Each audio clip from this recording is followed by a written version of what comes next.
15 degrees, you can see your breath. Out here in the lake effect, breaking tables like it's poetry. Where else would you rather be? Pinto, Ron, Elvis, and the lay poncho. The members that you need to know. 'Cause once you out here now, your family. Where else would you rather be? Where else would you rather be? Welcome into the Nickel City Crew. I am your host, Rob Crippen. Please like us on Facebook and follow us on Instagram and Twitter at Nickel City Crew. This episode, along with all of our episodes, are presented by Crippen Legacy Entertainment here on Spreaker and StreamYard. We're so glad that you're joining us for some of your Buffalo Bills and NFL content again today. And as always, these are my Bills thoughts said out loud. It's a vibe so ridiculous. Since 12 plus 83 was 6. The shout rocking like a symphony. Where else would you rather be?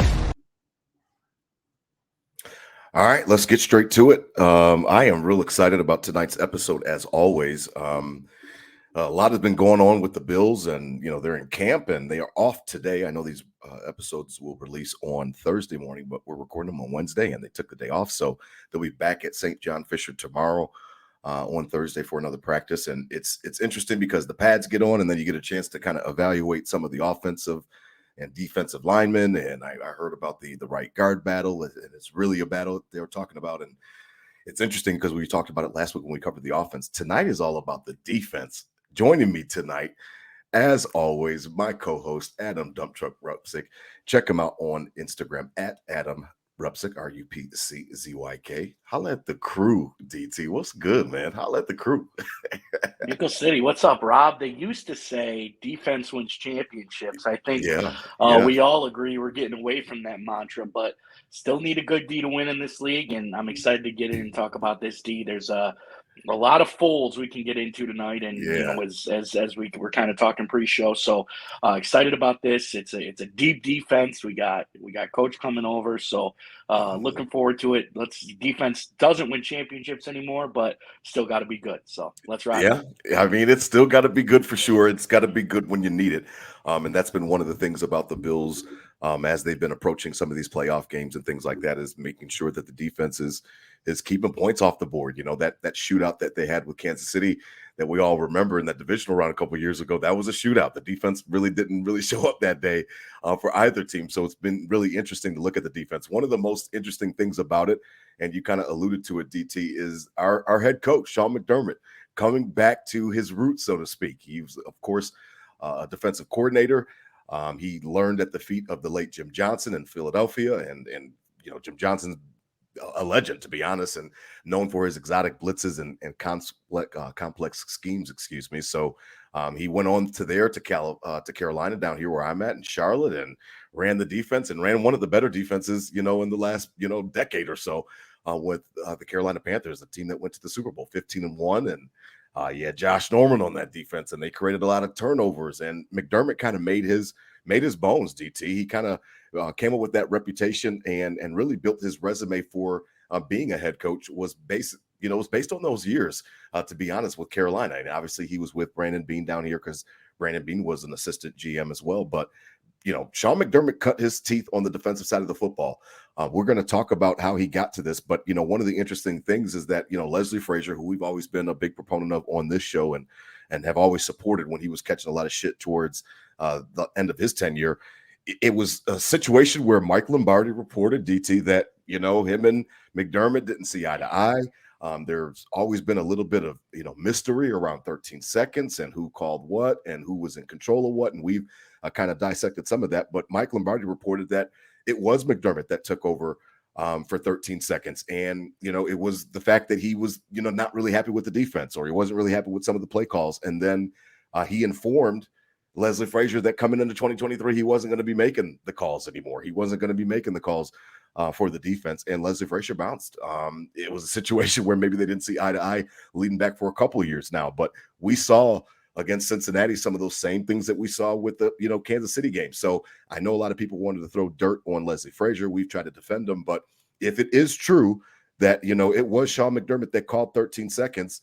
And it was, Sean McDermott's baby. Like we've always thought, I've always wondered if it's going to look different. So from your seat, DT, do you think that this defense is going to look a lot different? I've been hearing a lot about Sean McDermott and his aggressiveness, and I'm wondering what you think about it, because before we get into the positional battles and the position by position breakdown of the defense, first it starts with the actual play caller. And is this guy going to be more aggressive? Is he going to be that much different than the defense we've been seeing with Leslie Frazier? I'm really interested to see what you think about it. Yeah, with Leslie, you're two kind of old conservative minds in that defensive field, right? So would you say almost too many cooks in the kitchen, Rob, right? They kind of had the same mantra of, tradition and technique and build the caliber and, bend, it but might don't break. come off as, bend up, but don't break, come off as conservative.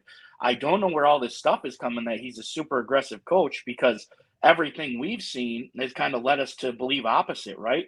And we've dug into the 13 seconds, the Bengals game last year, all these games of, was it Leslie Frazier, was it McDermott, and we go back to, well, who's the head ball coach, who's not signing the checks, but making the final call, if you will. And if I agree, you gotta put that on Sean McDermott in that case, because he has preached that the whole time. He's built this culture right on that of, trust the process and all that type of stuff. So everything makes me believe he's not going to be aggressive. I think, this defense is something to be reckoned with. As since McDermott's been here, the Bills have been a top tier, defense under his reign. It's just been kind of some coaching flaws later in the year. And, once you get into the playoffs, but they're getting wins, they're holding teams, below points. Before Josh Allen was Josh Allen, they were winning games, 20 to 15, 20 to 14. Teams weren't even sniffing 20 on this McDermott team. So it's going to be interesting.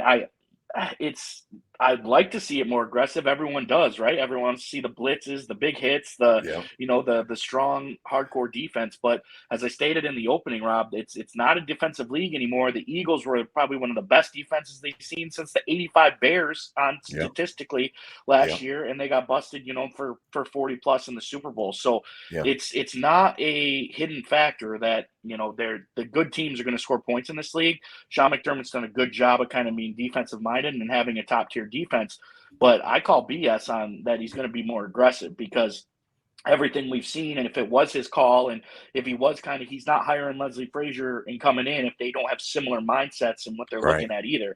It's not like they would, he'd hire a completely opposite guy in Leslie Frazier. So everything leads me to believe he's not going to be that much more aggressive, but maybe he has some ideas we haven't seen that was kind of, he didn't have time, or he didn't get out because he did have to coach all sides of the team. Now he can focus on the defense and be a little more creative. So it'll be interesting. We talk about being critical, and we've been probably the most critical of McDermott out of anybody, and we'll stand behind that. And as you mentioned, nowhere to hide, and I'm sure we'll get into that as well tonight. But everything leads me to believe he's not going to be more aggressive. Yeah, I mean, it's interesting because it's one of those things where it's hard to separate, the two. It's almost like they're almost been married at the hip, and that's kind of how I've been viewing this whole little tenure, because I think that Frazier was here when McDermott got here. You know what I mean? And he's been kind of a part of this whole, like you talked about, the culture and, trust the process, all those different types of monikers.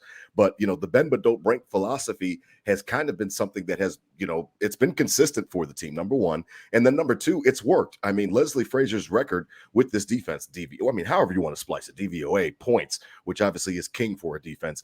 Any way you slice it, this has been a top 5 defense, and it's been sustained since, Sean McDermott has been here. Obviously, he fixed up Rex Ryan's mess and switched us back to a 4-3. And then after that, it was really more, you see the Bills in nickel almost, 75, 80% of the time. And it was, we're not going to get beat over the top. They don't give up big plays. They don't give up long yardage plays.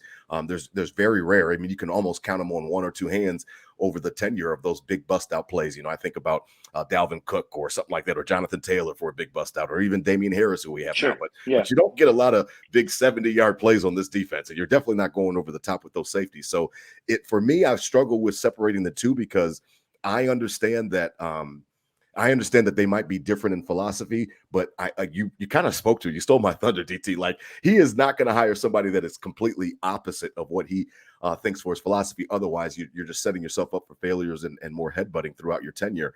I think that they're a little bit closer than what people might have thought, and it's just the magnitude of the situation. I mean, those are big games. That's a divisional round, a chance to go host Cincinnati for the AFC Championship, and then last year in the divisional round, you got at home. I mean, those are big, high stakes, high pressure situations. So at that point, I can understand somebody, having a difference of opinion. And what we've always talked about here, and you spoke to it, DT, was that, I want Sean McDermott to pull rank. I want him to, if he saw something that he didn't like, then I wanted him to do exactly what, Mike Lombardi is talking about. If that's really the case in 13 seconds, if he pulled rank and he wanted to call the last couple plays, that's fine. You still the end result was shitty. You gave up a field goal that you couldn't give up. You were backed up in prevent defense when they had timeouts. You were acting like you were, preparing to defend against a touchdown when all they needed to get was about 50 or 55 yards to get in field goal range. So for me, I have a tough time separating Frazier and McDermott. But one good thing about this year, of anything, is that you can't hide anymore. And I will give him credit on that, DT. I know that you talked about how critical we've been, and I'm definitely one of his biggest critics, but I do have to respect him, DT, because of the fact that he really is putting the pressure on himself. I mean, at this point in time, there is nowhere else to look. I know that they've got Eric Washington in there as an assistant coach. I know they got a couple other guys that he brought in as well to kind of help out with the scheme and the system. But this is Sean McDermott's system. It's his baby. And at this point, he really has removed all other excuses at this point in time. There's not going to be anywhere for him to hide and say, no, oh, this was Leslie's fault or somebody else's fault. He's kind of taken the bull by the horns, and it's going to be all him. In both of our jobs, Rob, probably we're in leadership roles, and we get to a point where if push comes to shove, we're going to get up on the mic and say, I'm the leader. It was my fault. I'll take responsibility for it. But there's also a silent satisfaction there as well when things are getting blown up in these playoff games, and not all the fingers are pointing at Sean McDermott, and he's not going to be the first one, to say, hold up, point those fingers at me. He wasn't saying stuff like that. Like, I'll give him credit. He'll stand up when he needs to, but there's a quietness about, like, it wasn't all on me. So it can kind of be a scapegoat for Leslie Frazier. So you said it great. Like, he got rid of that scapegoat, if you will. So there is nowhere to hide, and he knows that, more than anybody. So he's taking it on. You would think he has confidence to take it on, because the debate of, is he good with just being okay? Is he good with just making it to the playoffs and going into that? Well, if he's making this jump to be the defensive coordinator, he's kind of taking that shield away from him and saying, like, I am good enough to do this. So it's going to be interesting, because I don't think he's the type of guy that is like goes to the scapegoats, but silently, it's human nature to like somebody to take the blame, and you're not going to stand up and say anything. You'll kind of let it roll by. So him going in, taking the shield away, that also shows confidence, which kind of gets me pumped up for that situation, because it's like, if he is confident to go in and say, fuck it, defense is all mine, let's roll, you would hope you see, some results from that. Yeah, and I think that's one of the key things to it, DT, to be honest, is that there's not many floors up to go. The defense has been so solid under Frazier and McDermott that there's not many more rungs for them to actually achieve. So it's going to be interesting. It's more of a situation where you've got to maintain, and one of the hardest things to do in this passing league now is maintain defense from year to year. That's, again, one of the feathers in the cap for Leslie Frazier, in my opinion, is how he had fielded a consistent top 5, top 3 defense and DVOA, points allowed, all of the other metrics that really matter. Now, certain years they'll say that we played, shitty quarterbacks, and this year there's really, the schedule stacked, quarterbacks galore. You've got competition throughout the AFC. You've got competition throughout that schedule up and down. So it'll be a situation where literally there's nowhere to hide. I know we did an episode on that, so we'll get to the defense, but it's going to be very interesting. I'm excited because I want him to be under the spotlight. I do blame him for a lot of the missteps through these last 3 playoff losses, and it'll be interesting to kind of just focus in on him, because this is what he does. So if this is what you do, you're absolutely right. You take over the reins. You say, hey, this is my show. I have enough confidence in myself. This is how I got the job to begin with, was being a defensive coordinator. So this is definitely, if nothing else, something in a role that he should be comfortable in. Now, as we transition to the team, go ahead. Well, I was just going to say, and that's kind of, I don't want to get too far away from the defense. It's a No, you're defense good. show tonight, but it also shows a lot of confidence on the offensive side of the ball and a lot of confidence in 17 and Ken Dorsey to say, all right, screw it. You guys What we got the talk about, the offense. parents I'm are going to leaving go out of lock town, into this right? The defense. parents are out So of town exactly, this exactly. weekend. So it also shows that he's comfortable enough with this offense and has seen the growth and believes that Josh has taken that next step to kind of run his own offense to go over and kind of neglect, if you will, Yeah. the offensive side of the ball. So that might be something to be excited for too. Yeah. Oh no, he's going to be wrapped up in the defense. For people that have been wondering if McDermott, I heard it on WGR last week, and some fans are concerned that will we be able to handle both duties and different things like that. I think that it speaks to your point. I think he's kind of going to let the offense do their thing. I'm sure he's got somebody for fourth downs that'll be in his ear helping him out with situations and win probability and down and distance and should we go for it. But other than that, I think he's going to be wrapped up with his defense. I don't expect to see him focusing in too much on the offense. Now, maybe that's just me being naive, but I think that when the offense is on the field, I think he's going to be schematically, especially in those big games against the Mahomeses and the Burrows, he's going to be making sure that him and his defense are on the same page so that way they can attack those offenses to the best of their ability. Now, how will they attack those offenses? Just like we did last week with the offense, we will start from the trenches on out. I love starting from the trenches on out. And this defensive line, DT, it's interesting because one of the things that Brandon Beane, that I will give him total credit for, and I know that Justice and I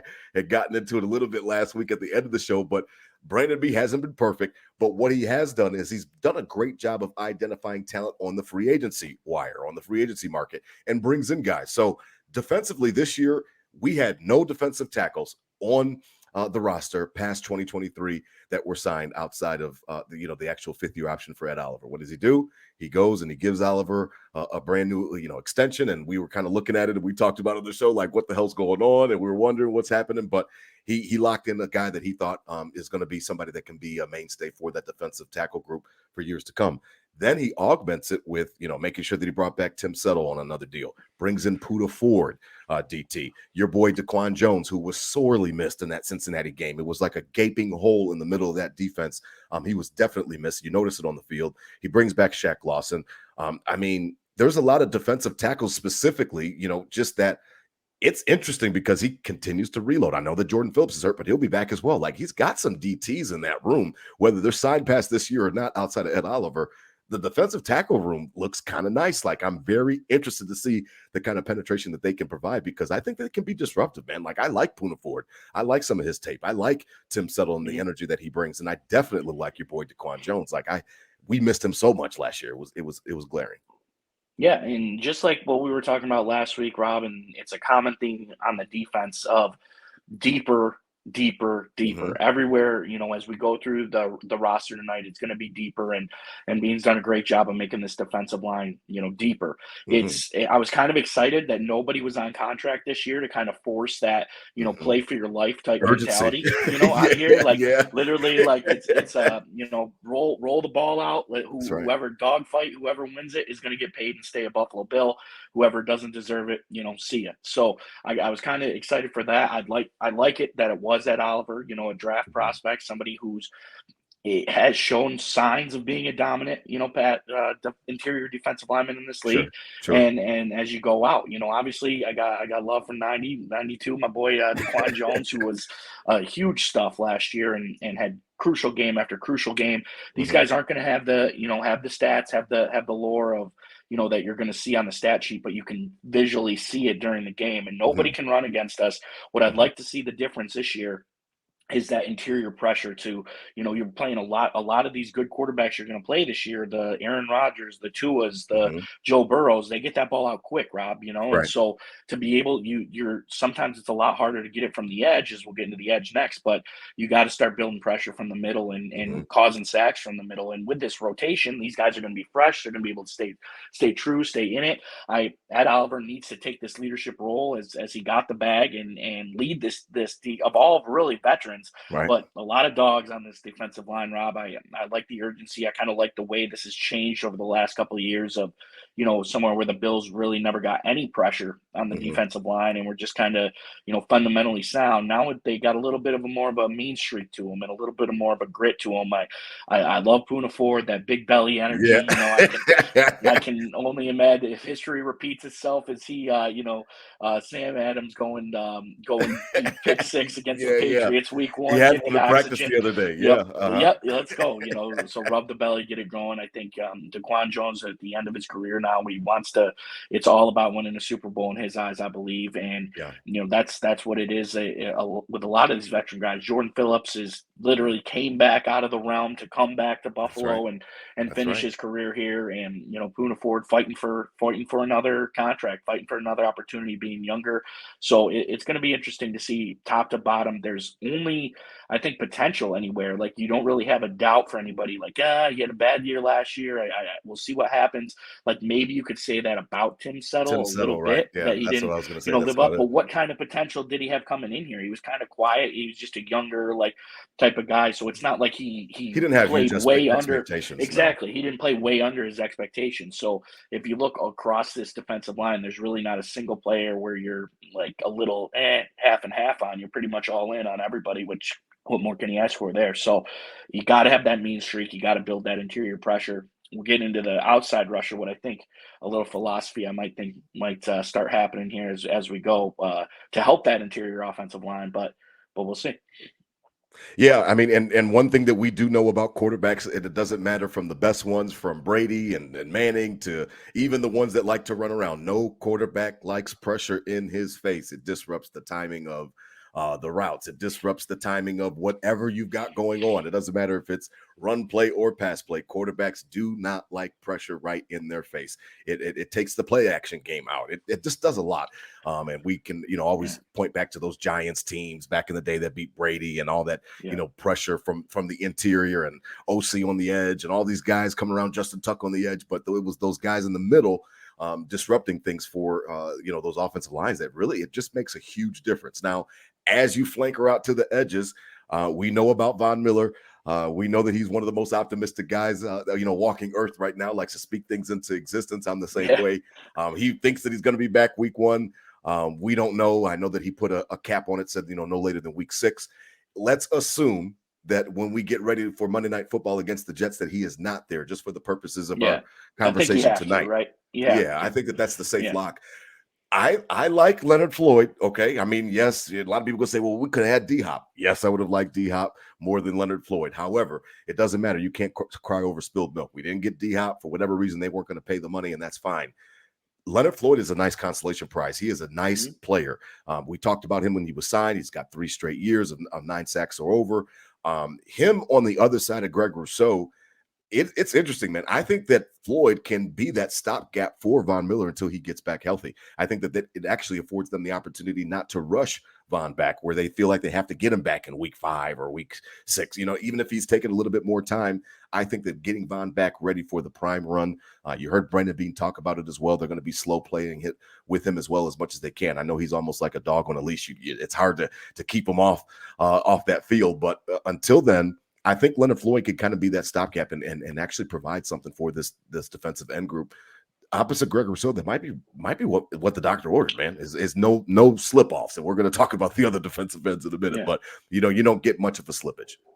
Common theme, deep, and this just adds another adds another aspect to it. I mean, when Von Miller, it's tough to get pressure. Bills haven't got pressure. Von Miller comes, we're finally getting pressure. Von Miller goes out last year, Rob. I mean, we didn't get pressure. We didn't get pressure. So, and it's a lot to ask of a second-year man in Rousseau, and who's just kind of coming into his own, who has I think a huge high ceiling, but just isn't there yet. So he needs to learn under and have that comfortability and not have to be that guy. I think this year, coming in opposite of Leonard Floyd, they're going to have to really, buck up for that start of the year, because I think it falls off pretty significantly after them.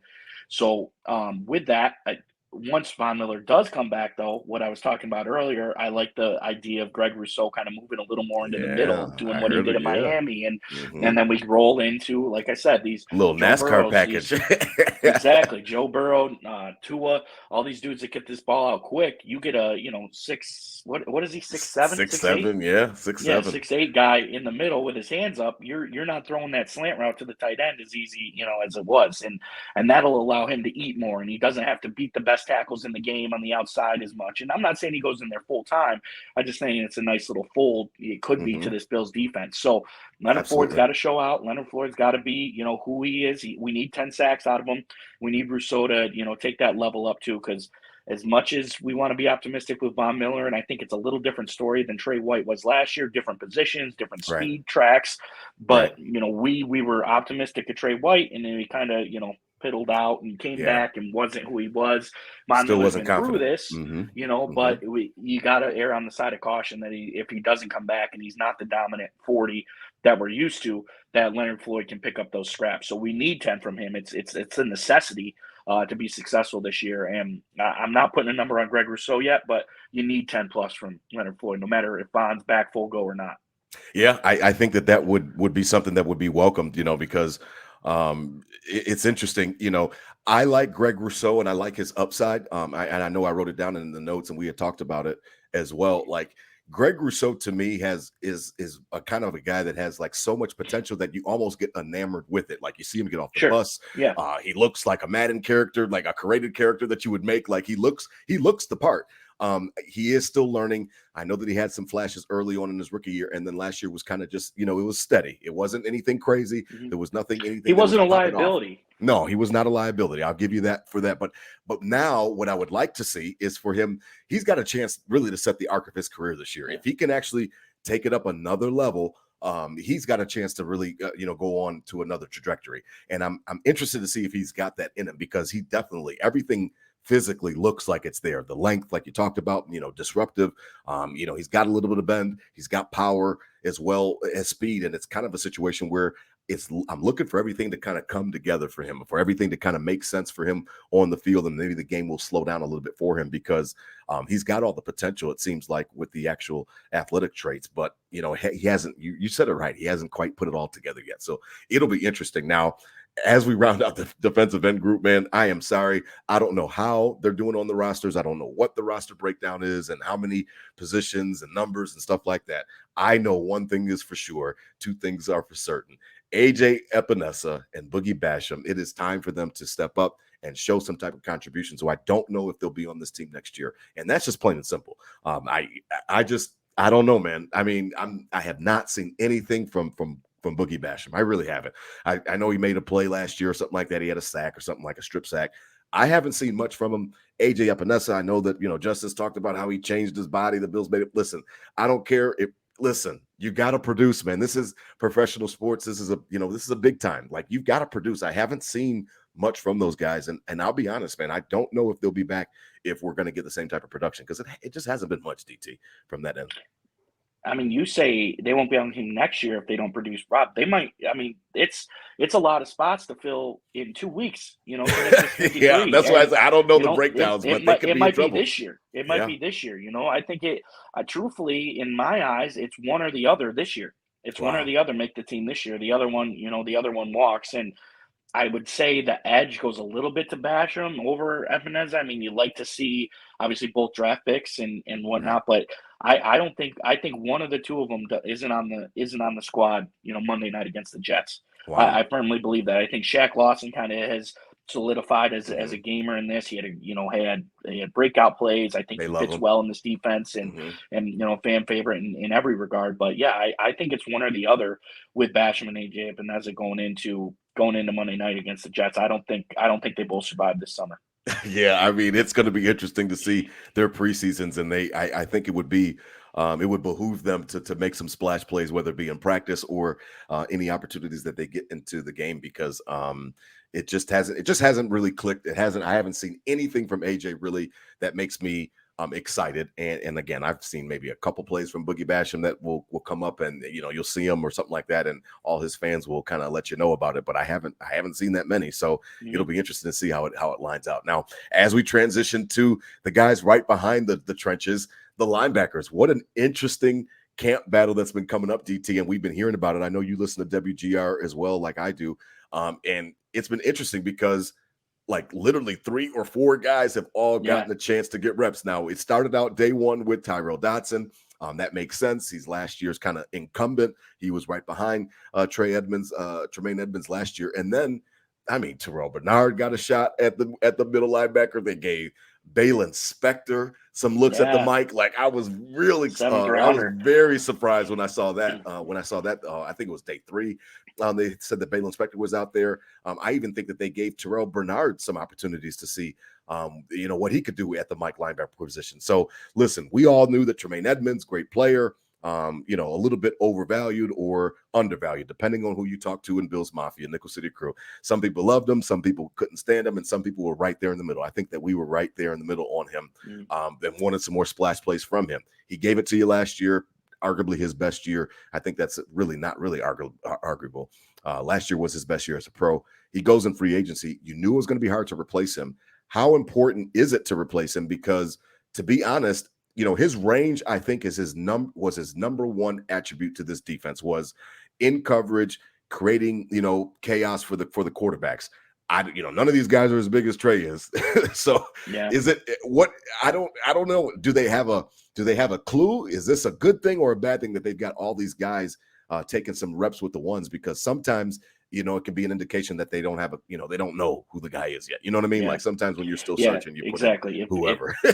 Exactly. If you throwing have shit 3, against the wall. If you have 3, you don't have 1 type of mentality, So you kind of see it both ways of that way of, okay, let's see who stands out. We're going to put all the chips in their basket. They're going to be the starting middle linebacker this year.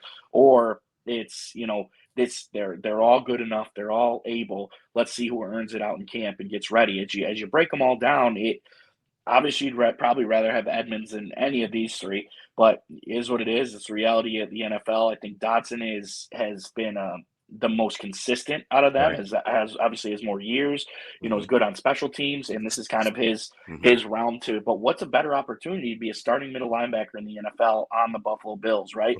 So, you got to kind of live a little bit on that. Terrell Bernard is a little smaller, he is. But is showing flashes. Hopefully with that small, maybe he has some speed.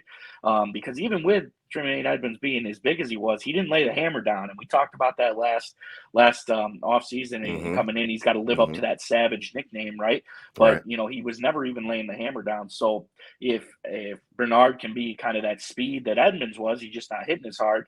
I can live with that. But probably the biggest, most characteristic middle linebacker is Balin Spector. Don't have a lot of film on him, being a 7th-round pick, very raw out of Clemson.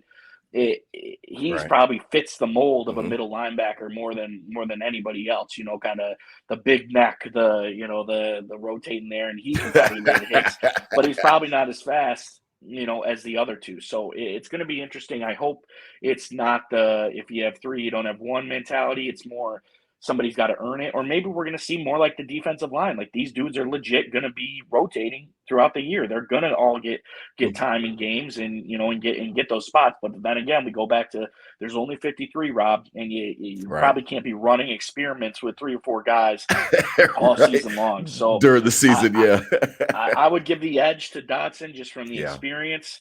I don't. This might sound bad. I could care less about Spector, Rob, and then it would be exciting to see Bernard kind of fill out and be what they draft him for. But I'll give the edge to Dotson here. Yeah, I mean, it'll be interesting because it's interesting just because of even the draft pick made it interesting, and then they draft Dorian Williams and he's supposed to play middle, but then he gets to camp and it's like a day in, like, oh no, he's gonna play Will or whatever, we got him outside, and it's like, well, why the hell did you spend that draft pick on him if he's not going to be even in the competition? You know what I mean? To start, you know what I mean? So it's just been weird. I know he's only a 3rd-round pick or whatever the case may be, but just some of their selections in that linebacker room, it's almost like they're kind of just shaking some shit up and they're trying to figure out what's going to work, what's going to be successful for them. And it shows, Tremaine Edmonds was a great player. I understand that he's going to be something, big shoes to fill, but I'm almost, as long as Matt Milano is healthy and in there, I really do feel good about the pass coverage. I feel good about Milano in coverage. I feel good about him against the run. And I'm hoping that maybe he can carry. I know he won't be calling the plays, but hopefully he can carry that other linebacker, regardless if it's Dotson or if it's another guy, and kind of raise their level of their game. Because you're absolutely right, DT. You've got a golden opportunity if you're Tyrell Dodson. You've got a golden opportunity if you're Bernard. Even if you're Balin Spector, you can, against all odds right now, you get a chance to become a starting middle linebacker in the NFL, and that's got to be something that entices all those guys. So we'll watch that as camp continues. Has Kuechly been at camp? He usually stops in from time to time. No, I haven't boys seen with McDermott from Carolina. So I would like to see him in there coaching these guys up too, right? Because he was there last year. 10% of what Luke Kuechly was. We'll take it. So we'll definitely take that for sure. Now, as we transition to the boundaries and our secondary, which one of the strengths of our team. We'll start on the corners, on the edges. It has been one weird career trajectory thus far these last 2 years with Kaiir Elam, man. It's been, we talked about it a few times. Brandon Beane saying some weird shit about him, man. Wishing that he could work hard. Not that he could work harder, but that it's just not clicking. And I think he said something about, I wish I could just kick him in the ass or give him, you know what I mean? And that's all that it was. And it kind of lends it to either he's not picking up the playbook, either he's not picking up his assignments, or combination of both. He's been having a little bit of a tough time. And these guys behind him, Cam Lewis, DT, you know what I mean? We've got him along with Christian Benford last year, who was the original starter, and he was at the end of the draft. These guys are not waiting for Kaiir Elam to get it. They're not, expecting and just giving him anything and handing anything to him and saying, "Oh, you're the first round pick. You go ahead, you take it." Cam Lewis, I really think, can be the starter for this Buffalo Bills team opposite of Trey White. And I wouldn't be surprised if it was, Christian Benford. At this point, I'm really wondering what's up with Kaiir Elam, because it has not been good. And a lot of the stuff out of camp is just that it's continuing from last year, that it's not clicking for whatever reason. And I know we're not in the locker room. You know what I mean? And first off, let's not skip over the outside backer. We talked Matt Milano, first team All Pro, and he's going to have to be all of that this year. But a concern, we haven't heard literally a peep about Dorian Williams, other than that he's not playing middle linebacker. Haven't heard a peep. So he hasn't been doing anything in camp. That's what tells me. But so long story short, Matt Milano's got to be everything of All Pro and then some again, to fill that void in the middle. But going into the secondary, I think this squad has unfortunately got thrown into the deep end probably before they wanted to be last year without Trey White all year. Or most of it, right? Mm-hmm. A lot of these guys had to step up. Dane Jackson had to step up and be a one in some cases. Kaiir Elam probably wasn't ready to be the two in some cases and was out there. Christian Benford has been good because he's such. And I misspoke. I'm talking about Dane Jackson. And what's his name?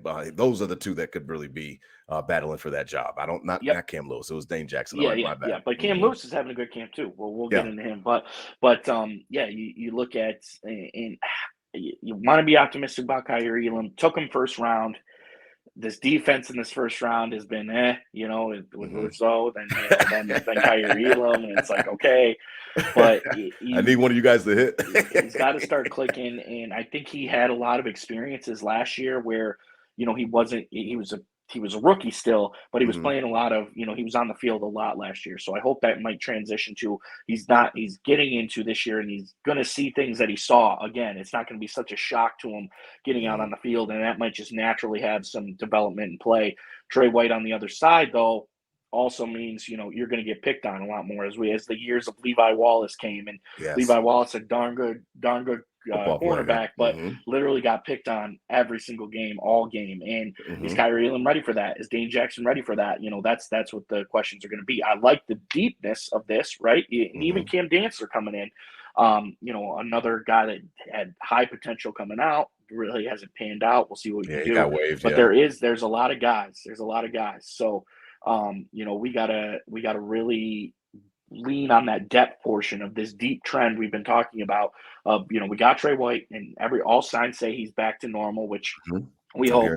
And then the other, kind of dice roll take it deep. If you can't do it, someone else will. But these guys have kind of proven that they could. They held their own for most of the time until Trey White got back. Nobody really cooked them that entire span. And that goes to the scheme and the play call, the bend don't break and everything like that, and the safety help over the top and everything included. And that's still going to be a thing this year. But I like the deepness. I like, having those guys. I have faith in Kyrie Elam. I don't think I'm out on him as quick. Yeah, I mean, I think that he could be struggling just because he was a press corner at Florida, and he was a press man, and he's playing, all zone now. So maybe that's just maybe it could be just as simple as that he's not used to backing up and backpedaling and looking at the quarterback and covering eyes and covering a space as opposed to just staying with his man, because he's a world-class athlete. So I'm hoping that that's maybe just it, and maybe this experience helps him. I don't know. Of course, and Dane Jackson's kind of feast or famine with him, right? He makes some killer plays, but then he's like, oh man, it's Dane Jackson. So I would almost rather have that when you have this many guys to take those chances and be those players, because we'll get to them in a minute, but you got the best safeties behind you. So I like the mentality of Dane Jackson. I hope the talent flows through with Kyrie Elam, and I'm not all in on Christian Benford as people are. I think that was one of those things where nobody expected anything, and then all of a sudden he was kind of in the talks of being a starter. So people think he's just good now. I'm not sold on that. Good for him of being competitive and being up there, but I'm not sold that he's our number 2 corner. So we'll see. Probably the biggest question mark. Obviously we just got through the middle linebacker, but I would, if I had to pick one, I'd be more interested to see. It's definitely, middle linebacker. If all 3 of those guys started, as I just said, it's whatever. Right. Corner, I'd probably have a little more criticism in who starts. Yeah, I mean, we're watching it. I mean, it seems like on the offensive side, it's the right guard, and wondering if Osiris Torrance can take over Rick Bates' job. And then on the defense, CB2 is right up there, because when you draft somebody as high as you draft Kyrie Elam, I don't care if he came out of press man coverage or not. You're a first rounder, 23rd overall. Like first rounders, DT, they're expected to be great, pros. They're expected to get to that second contract, whether it's with their team or another team. And, it's just a situation where I don't think that the signs have really been pointing in the right direction for him.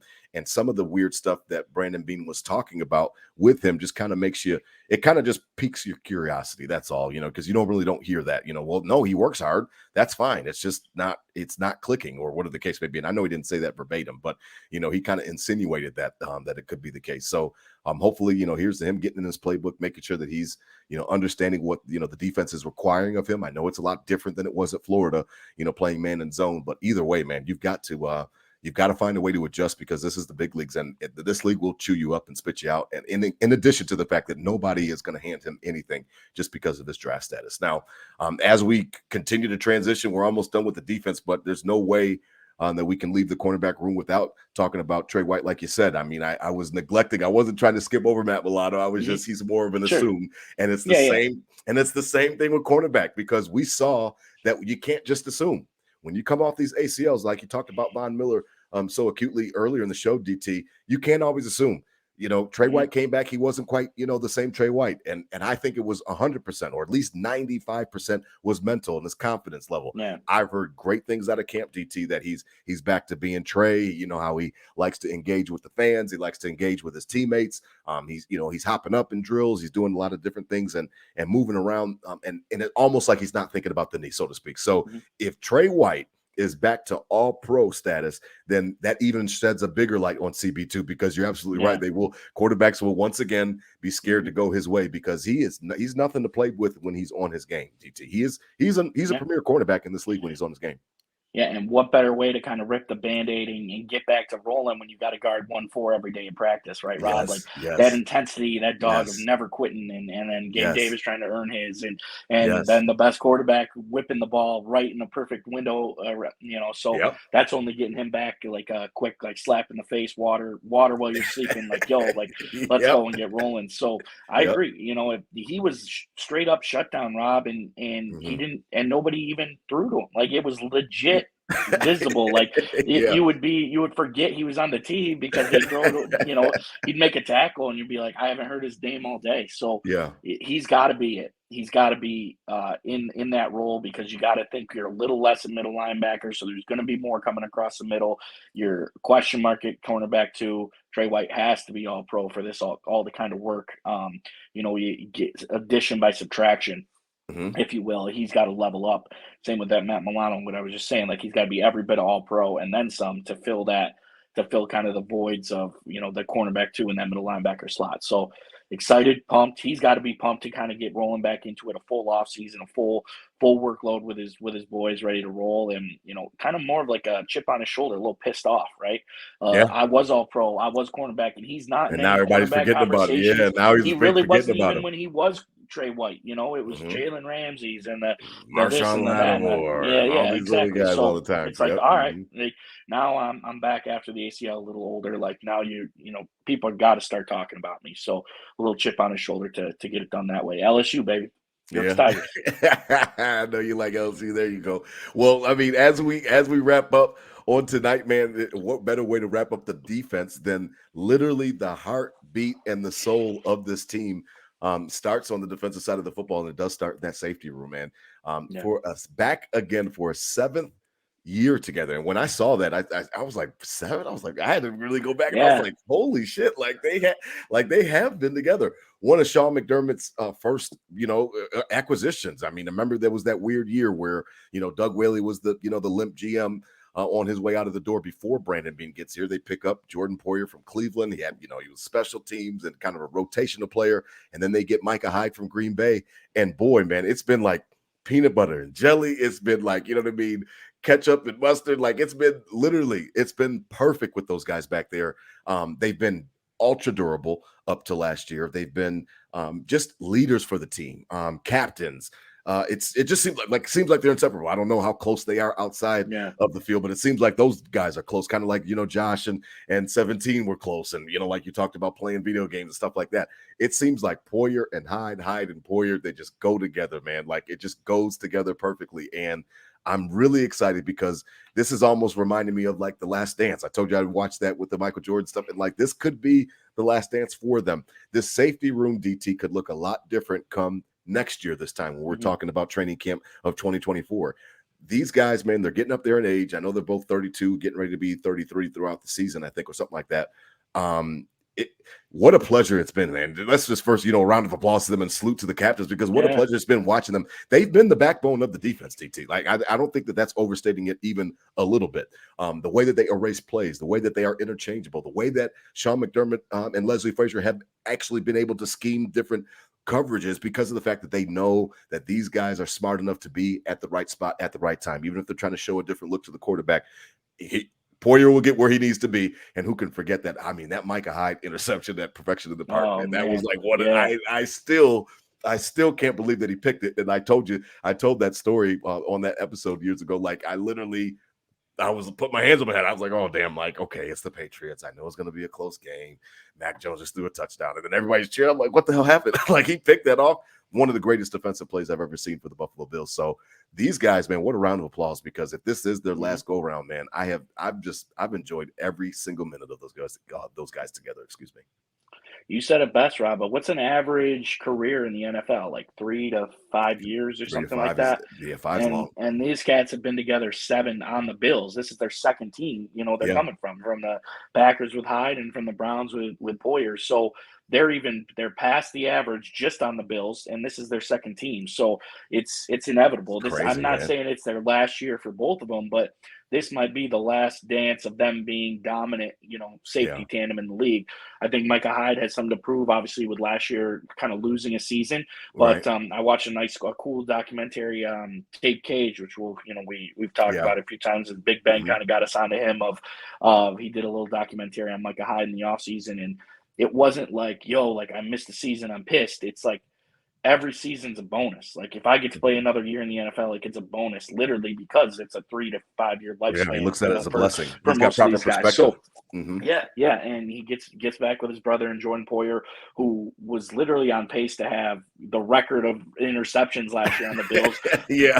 Played through injury to get this contract, and I'm glad they came back and got J-Po signed. I think they had to do one of them, and I think the heart and leadership of Justin Poyer probably meant a lot more than the skill set of 49 and Trayman Edmonds. So sitting back and looking at it, I think they made the right decision. I hope they really did, as these two literally are going to clash for the hopefully not the last time, but you got to think, you got to count your blessings that it might be the last time that they're a dominant tandem back there. But Beane goes and adds depth with Tyler Rapp, as we'll get into now. I really liked him as a starter and on Los Angeles, and the Rams, going to come in and be that backbone, because these guys are probably past the point of playing every down as or at least in that effort as you play dime and nickel a lot more than other teams. So looking forward to see what he can bring to the team as well, because it is probably the last dance, for these cats. So it may be. I'm not trying to be somber or anything like that. I just want to give these guys. I want to give these guys their flowers, man. Why they're here. I want to give these guys their flowers because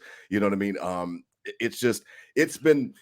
They've been so good that we have even taken them for granted, if that's even possible. I know that they're fan favorites. Sure. I know that we love them, and we talk about Hyde and Poyer all the time. Jordan Poyer, Micah Hyde, they're on everybody's lips when it comes to the defense. However, they still are undervalued because of the fact that they don't miss games. Up until last year, they didn't miss games.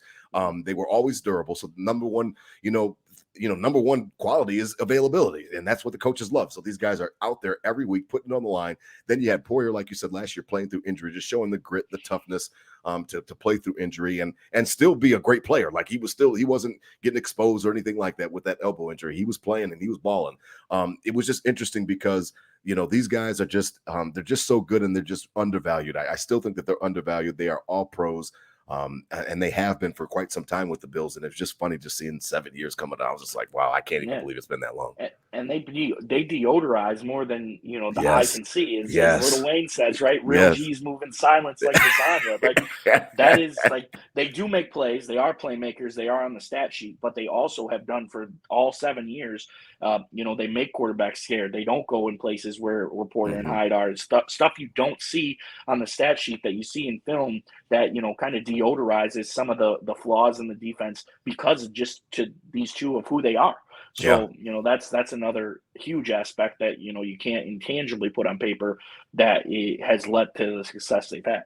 Yeah, I mean, and it'll be interesting. You talked about Taylor Rapp, and I'm interested to see him because with McDermott and him being the new play caller, and everybody continues to tell me that he's going to be more aggressive. And I know we talked about the start of the show and more blitzes and more sim pressures. Well, if you're doing more simulated pressure, one way that you can do that is by making sure that you bring another safety, whether it be Saran Neal in there, the big nickel, or whether it be Taylor Rapp, and you're playing a safety look, or whatever the case may be. It's interesting because when you've got positional flexibility like that in the defensive backfield, you can cause problems for a defense. For an offense. You can, kind of mess up their system, so to speak, because not a lot of guys are playing 3 safeties. I know that that's kind of been a little bit in vogue the last couple of years, and some coaches have gone more to it, but it's still not the trend or anything like that. So I'll be interested to watch Taylor Rapp. I did like him. You're right, with the Rams. I thought that he was a good pro, and we'll see what he along with Saran Neal can bring. And then finally, I don't know, DT, if there is an exemption, and I know that there's not. I'm saying that tongue in cheek, but I don't know how you don't put DeMar Hamlin on this team. I don't know how you don't. Now, even if it's for, and I don't want to sound disrespectful and say just nostalgia or just the fact of the situation last year, because I think that he's still a good football player, and obviously he has to prove it. He's got to get back out there and get in the swing of things. And I saw he got a pick the other day in camp, and that was cool to see. I don't know how he's not on the team, just for everything involved, to be honest, and that's not with any type of shade or anything like that. I don't know how he's not on the team. Can you see a way that he's not on the team? Because I'm not really sure if I can come up with a way. You hope not, but it's. I mean, it is a cutthroat business, but it's a question, right? But does he pass the test? Like at the end of the day, the story is great. I'm glad, he's okay. I'm glad for all of that. But if you're asking me, if there's a better safety out there to get, or if there's a better safety to make this team, and it comes down to those two, I think I'm still going with the better safety. Like DeMar Hamlin has earned his spot on this team. It's not like he's some charity stripe. He Oh earned his no, he was spot in that playing. Yeah, backup. he was balling Yeah, until in the that injury. backup safety, and played a lot with Yeah. Micah Hyde out last year. And Yep. he can lay licks and maybe sometimes a little liability in coverage, but the dude can hit. So if he goes and earns it, and I don't think the Bills are, in with McDermott especially, that kind of conservative, no BS type of vibe. I don't think they're just letting him on the team for him to be on the team. Like, he's got to be a contributor. But it's an interesting topic because what if they did? What if they did cut him? Yeah, man, that would be a crazy headline if they did. That's what I meant by that. Is somebody picking him up? Probably not. You would think, right? Like, is it just he might be good enough, but like there's a lot of stuff that comes with it now, right? So I think the only place he has to play in the NFL is the Bills, so he's got to earn it. And I think he's done well in camp from what I hear, from what I see. That might be overstimulated because it's like, everything he does is under a microscope because it's DeMar Hamlin. Oh, he did this, so we got to pick and practice, and so did a lot of other guys, right? But it's interesting. You'd like to see it they just do, and he earns it, and it's good, and the story continues, and we're all good. But it's if that shit happens, is that another Sean McDermott swallowing his words at the podium? After the Diggs thing, is this when he cuts DeMar Hamlin? I just can't. I mean, I know you're trying to lay it out, and I just can't. I mean, and again, and I agree with your original sentiment that they will not give him a spot. Yeah. However, if it's down to him and the eighth lineman or something, you know what I mean? I think that they'll find a way to keep him on the team. Just because of the fact that the PR I think would be crazy. I may push back and say that he might get picked up by another team. Maybe somebody would take a chance on him, but there is more to it. And I know that there was once in a lifetime. There was one. They say you have a better chance to win the lotto than you do to have, the cardiac or whatever it was that actually stopped his heart, because it was right at the actual exact moment that he took that hit from T. Higgins that it stopped. So it's not something that anybody anticipates is going to happen again. So maybe somebody else picks him up, but it would be a conversation for even the Steelers. He's a Pittsburgh kid. It would even be a conversation for them just because of the backdrop. Nobody wants anything bad to happen to him. So I just can't imagine the press conference like you're talking. I just can't imagine that he's not on the team. I think that they'll try to at least ride with him. And even if they have to cut from another position that they're deeper in, like you talked about with the depth, I think they keep him on the squad. So it's been interesting, man. It'll be interesting. The defense is something that, you talked about at the beginning of the show, DT. We grew up on it. Defense wins championship, and our dads say run the ball and you've got to stop the run and stuff like that, and I understand that some of those principles are still true. You can't just get gashed on the ground for 250 yards every single week, or you're gonna lose the game more than likely, because you're gonna lose time of possession. And if that team can actually cash in a couple touchdowns, then you're gonna be in some trouble. However, passing is still better than running. And then, defense doesn't win championships, but as you talked about in the beginning of the show, you can't just be a sieve. You can't just be, Swiss cheese, because eventually it's gonna add up. These points, you talked about it, the Super Bowl. I mean, they didn't even lay a finger on Mahomes. Yeah. And that was ridiculous. 70 sacks to not even touching him once in the biggest game of the year. So I do think that defense is important. I think that obviously offense is most important. And again, I'm most concerned, and I get, not even concerned. There's just not many levels to go up, DT. Leslie Frazier, in conjunction with Sean McDermott, have fielded a excellent defense in the league that is predicated on passing and predicating on throwing the football, and is very, very hard to duplicate year after year. They have been great. Now, if the two of them butted heads and the two of them couldn't coexist anymore, then that's fine.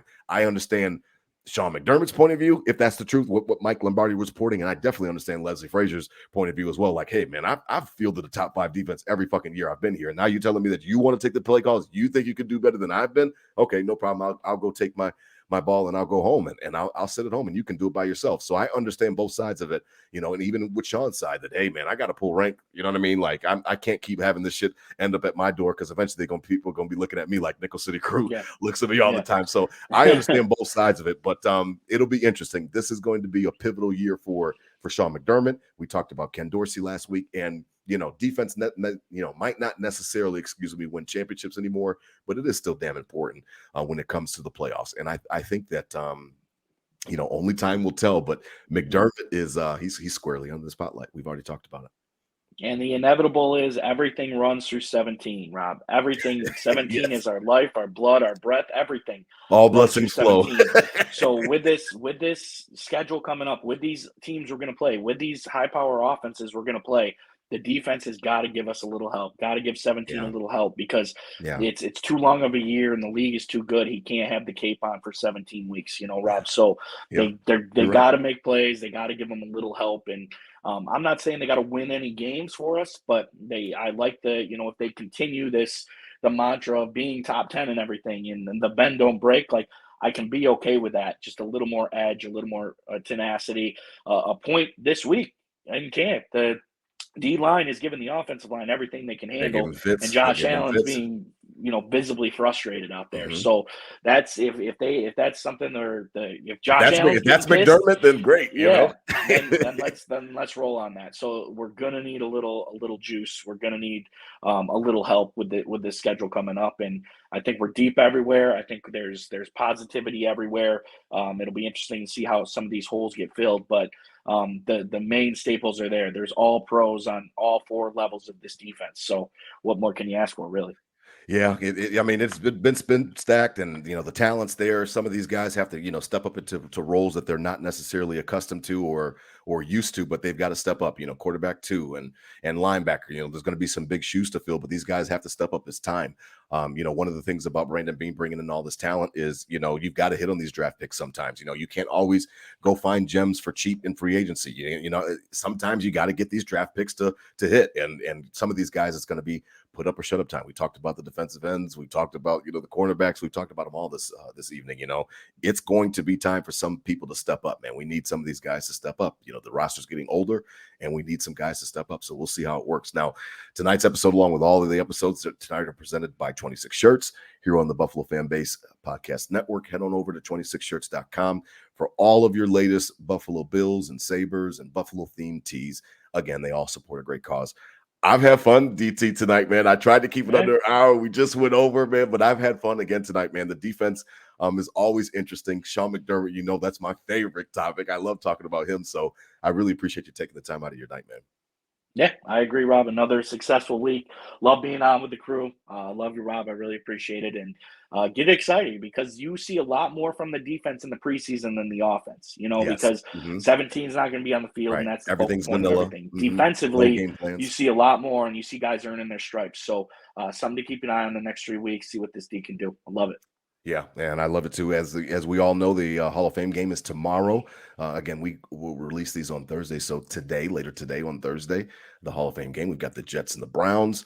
They've both got Hall of Famers getting ready to go in this weekend into Canton. I think Darrelle Revis and I think there's another guy, Gastineau or somebody else from the Jets, and then obviously Joe Thomas with the Cleveland Browns. So congratulations to those guys. Their families are getting their gold jackets, and I guess we'll watch some football tomorrow. I mean, even if it's backup style, I'll have it on.